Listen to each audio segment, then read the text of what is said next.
Lady Farina? What's Lady Farina doing here?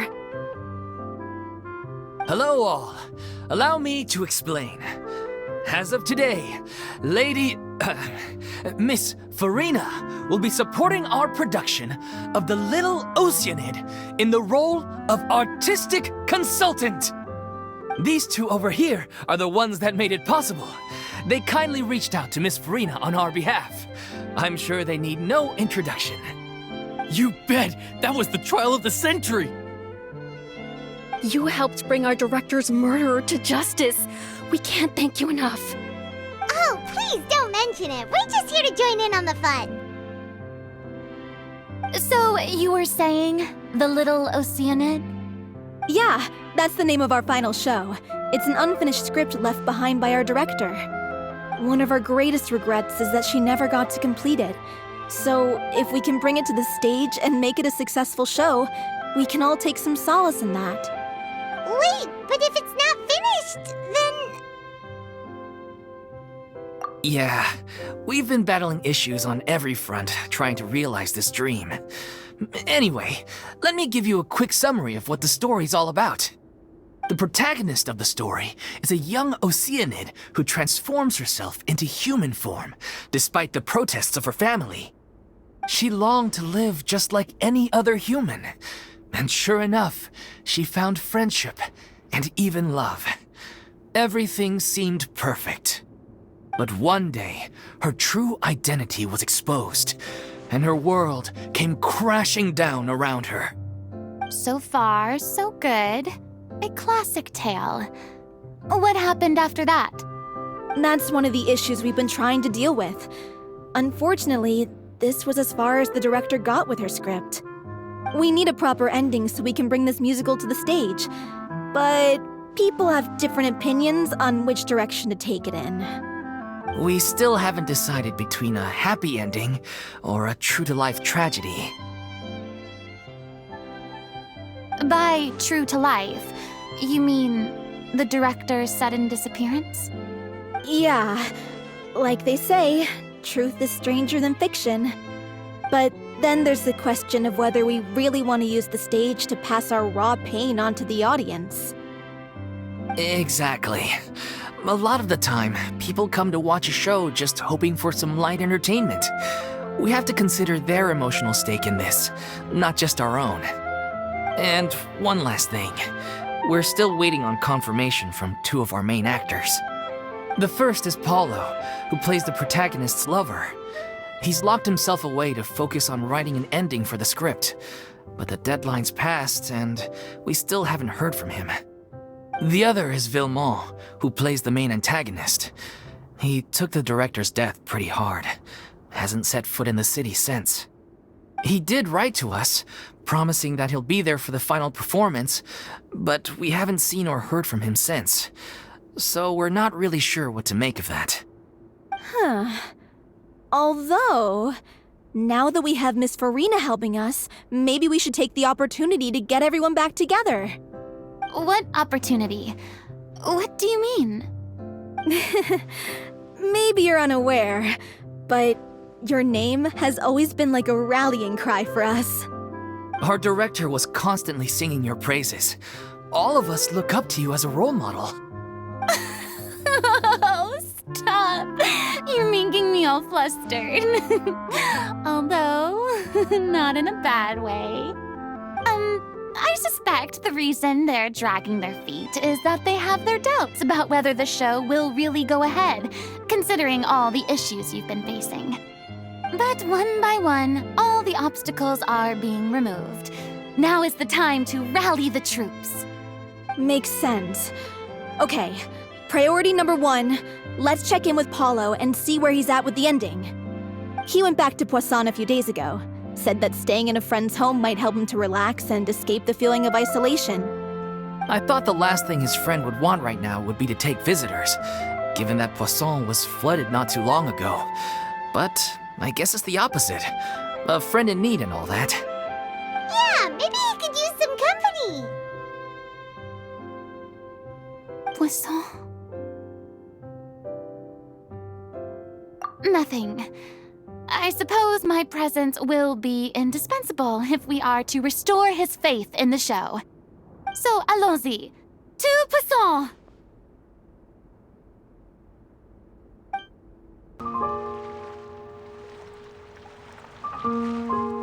If I remember correctly, this is where he's staying. Who is it? It's me. Is the script ready? You came all the way here for that? All right. Forget that for now. Just come on out. We've got some great news. Nice try. Look, just give me some time, okay? I'm just wrapping up this last part of the script. I'll be out once I'm done. Okay then. Looking forward to your masterpiece. So, as expected, he's missed the deadline. The ending is one of the most important parts of the show. Even once he's done, it isn't final until we've all had the chance to read through and make sure we agree on it. Someone told me they'd just seen you in Poisson. I assumed it was a case of mistaken identity, but sure enough, here you are. And Farina, too. I was wondering if we might run into her. So, you're here for Paolo? Looks like he could be a while, so feel free to take a stroll around town in the meantime. I've made all the arrangements already. Oh, it's okay. We can just wait here. Thank you for being so considerate, Miss Navia. That sounds wonderful. We'll take that stroll. Get over here, you! How oblivious are you? How are things in Poisson now? Any better? Things are on the mend, but it's a slow process. Some people may never recover from the trauma they experienced. I'm sorry to hear that. I wish there was something I could do. Please, must our conversations take such a depressing turn every time we meet? We all have painful memories, but we don't have to let them cloud everything we do. And if you're trying to make a new start, perhaps it's best if you don't bring up the past all the time. Thank you for your words of comfort. You make a very good point. But for now, at least, I think I should stay with the way I'm feeling for a while longer. It's okay. These things take time. Moving on from a painful experience is easier said than done. Which brings me to why I'm here. I thought you should probably know that not everyone here is ready to forgive and forget after the Hydro Archon's inaction in the face of catastrophe.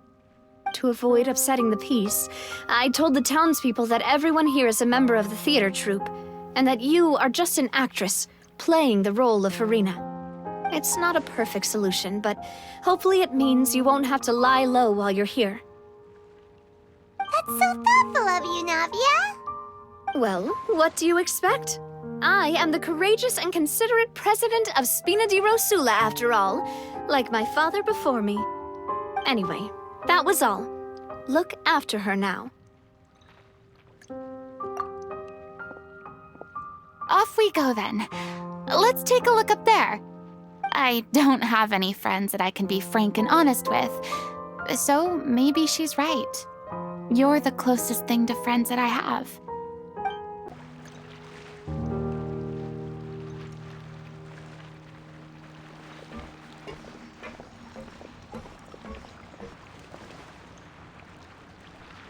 I'm so grateful that Miss Navia was so understanding. To be perfectly honest, I didn't know if I was ready to meet her. It's always easiest to just run away from your problems. But that never fixes anything. You can't get around the obstacles without facing them. So that's why you were nervous when they brought up Poisson. Yeah. I'd be lying if I said I wasn't scared of coming back here. Still, I felt it was something I had to do. As I was saying before, I want to see for myself the things that I never could in the past. I'd be overjoyed if the people here could find it in their hearts to forgive me. But they're more likely to unleash a tirade of vitriol against me, which, of course, I completely understand and accept. Yeah, I can tell people are watching me.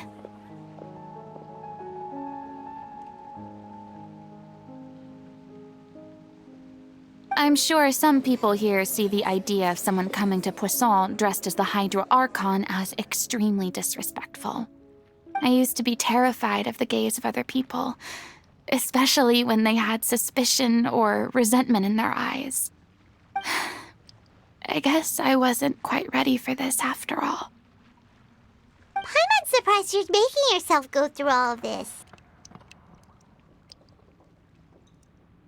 I can't let myself see only the things I want to see. How would that make me any different from before? Look! There seems to be a crowd gathering over there. Probably time we made a move. How about we check out Spina di Rosula's ship? We should have a view of the whole of Poisson from there. I'm sorry. You probably just wanted a relaxing stroll, and here I am dumping all this heavy stuff on you. We don't mind. It's actually refreshing to see a different side of you. Great. Well, I appreciate your company, so please don't disappear just yet. I don't know whether you can tell, but the years of suffering and loneliness aren't the only reason I have a hard time facing up to who I used to be. As I stand here by the ship, I can't get the images of the rising water out of my mind. One after another, people were taken by the water. All those treasured lives and memories washed out of existence in an instant. They thought their god would protect them. They had absolute faith that when disaster struck, a divine power would save them from harm. And all the while, I played my part to perfection to convince them that was true. But then the floodwaters finally came, and the Hydro Archon did nothing. You shouldn't look at it like that. You were only doing your duty. I've had to go through so many moments like that for the sake of protecting the truth. As time went on, it got harder and harder to bear, and I became more lonely and isolated. Eventually, I realized I had nothing left except the truth. I became terrified of completely failing in my task, and was haunted by the thought of being left all alone, weeping on my throne. Fortunately, we were able to avoid the worst-case scenario thanks to the help of heroic individuals such as yourselves. Everyone rose to their responsibilities, and I finally regained my freedom. But on some level, freedom also means no longer being needed. I have no further use to people. Paimon would have never imagined you'd see it that way. Reward? I guess so.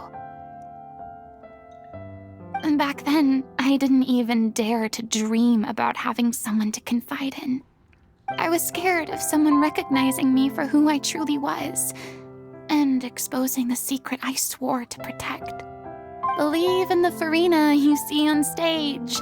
She is the one you can trust. I had to keep all my feelings, all my curiosity about life to myself. No one could be allowed to know. That's what I really meant when I said I'm no good at maintaining relationships. So that's where you were coming from. Paimon totally thought you were just a bit of a diva at heart. Could you please get off my case? I don't know what's gotten into you today. I'm making an effort here. You could at least try to do the same. I do. I once had nothing but the truth, and now I'm finally free to live my own life again. And even though I have no idea where I'm going right now, At least the choice is in my hands. All right, it's about time to head back. Paulo should have finished the ending by now. Sure. Okay, let's head back and check it out. Didn't you say you needed to watch what you eat? You're supposed to be cutting down on fried foods, not wolfing down copious quantities of fish and chips, you know? Come on. It's not every day we get to dine at Spina di Rosula's expense. Can you believe how generous she is? I'm not about to pass on free food. Anyway, my character doesn't need to be slim and good-looking. That's your job. Are you kidding me right now? It's not your character's health I'm worried about, it's yours. I've spent my whole life battling the effects of ill health, and it kills me to watch you willingly ruin yours by filling yourself up with junk all the time. Oh no, looks like they're arguing again.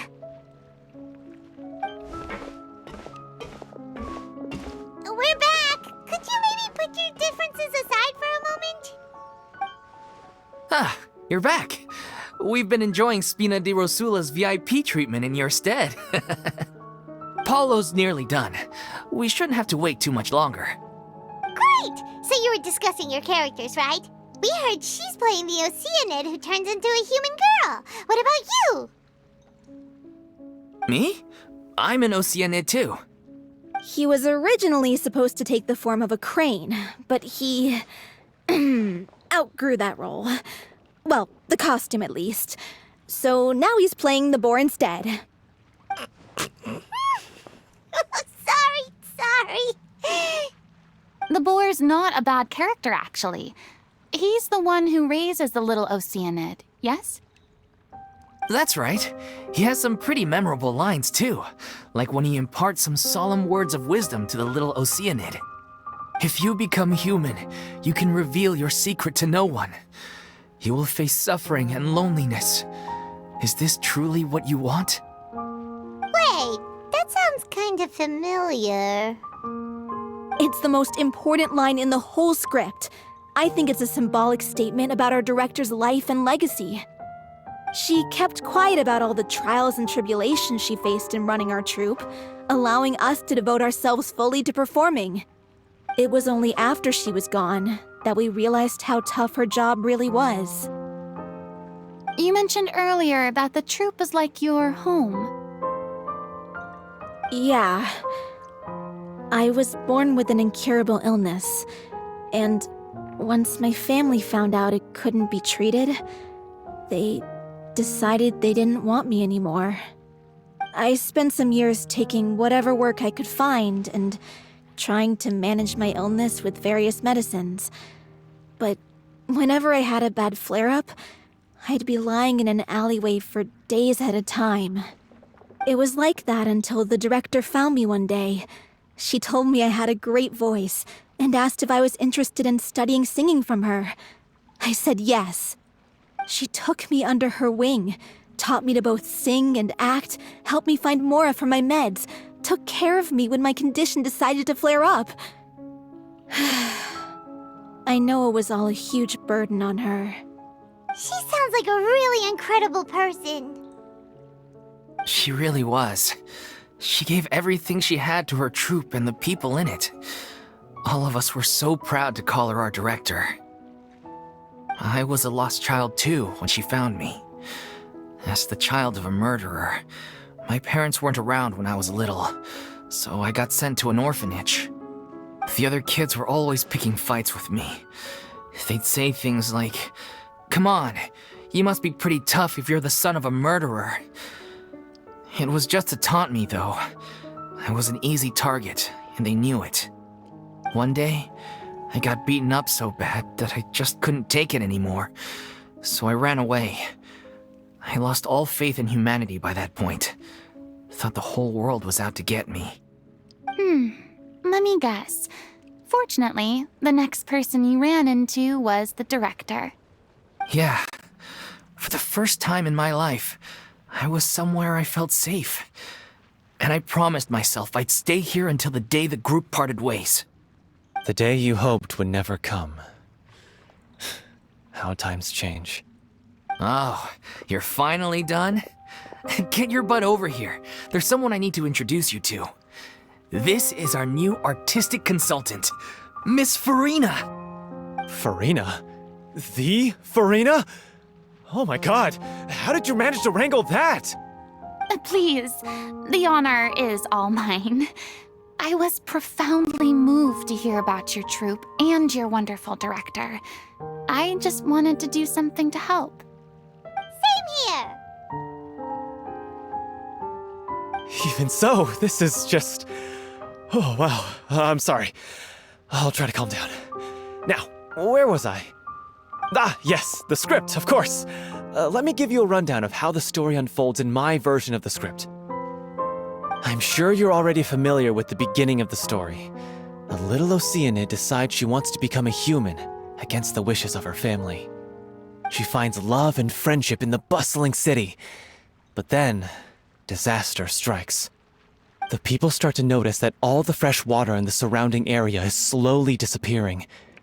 The soil is becoming arid, plants and flowers are withering, and the people begin to panic. The little Oceanid, Cleo, and her lover decide to do something about it and investigate the truth of the matter together. In the end, they discover that all the waste and pollution created by humans over the years has caused the fresh water to flee the land, as if driven by a consciousness of its own. Consciousness? You mean the water is sentient? Water as a conscious entity.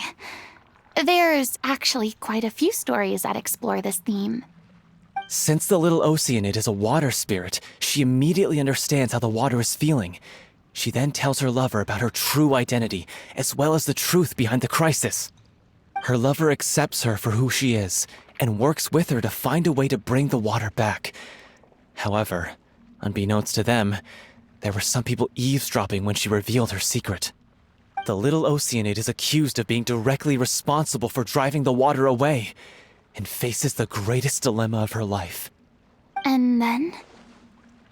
In the end, she makes the brave decision to sacrifice herself to save her lover, and the rest of humanity. Huh? But didn't they all treat Cleo like a villain? Why would she want to save them after that?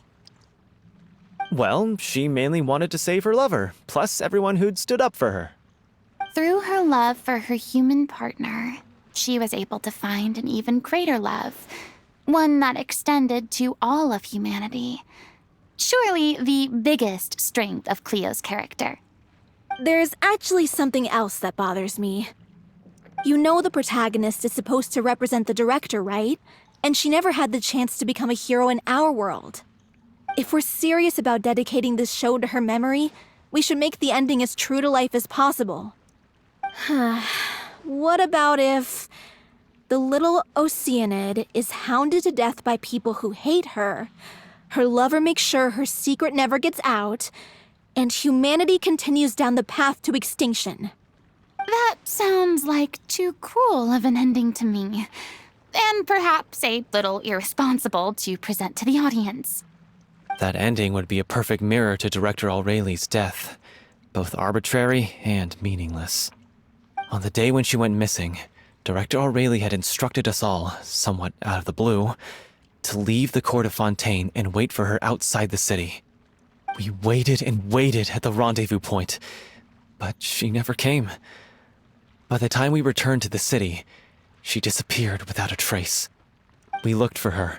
The Gardamex looked for her, but she was nowhere to be found. Increasingly, all the signs seemed to point to her being the latest victim in the serial disappearances case. The director was the kindest soul in the world, yet she was senselessly sacrificed for the sake of a so-called experiment by someone who had nothing to do with her at all. But doesn't the way she suddenly told you to leave the city suggest that maybe she had some sense of what was about to happen? It almost seems as if she was moving you to safety. I've been trying to follow up on that ever since, but all my efforts so far have turned up nothing. Villemont might know something, but he won't open up to me. Villemont? The one who's playing the role of the villain? Yeah. He's been overwhelmed by grief. I think the director's death hit him hardest of all. Grief? Guilt, more like. Also, I have a hard time imagining that anyone took it harder than me. Because, well, speaking of the play being true to life, I was deeply, madly in love with O'Reilly. What?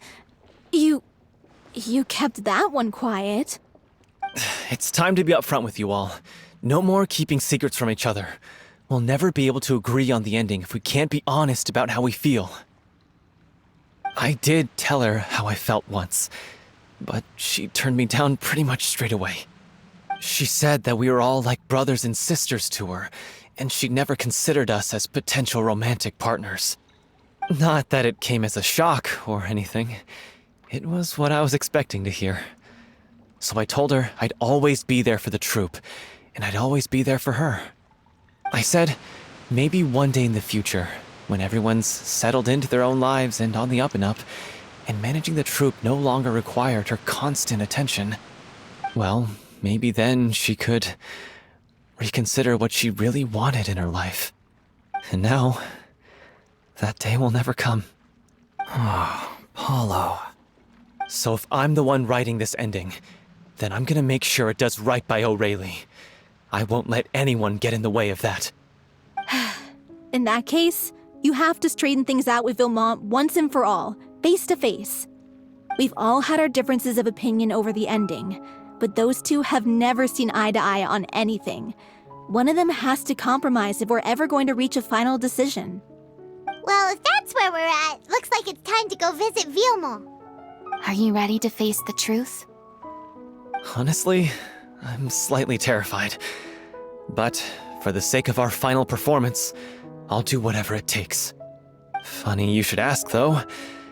You really do get what I'm going through right now. I certainly do. Come on, everyone. Allons-y!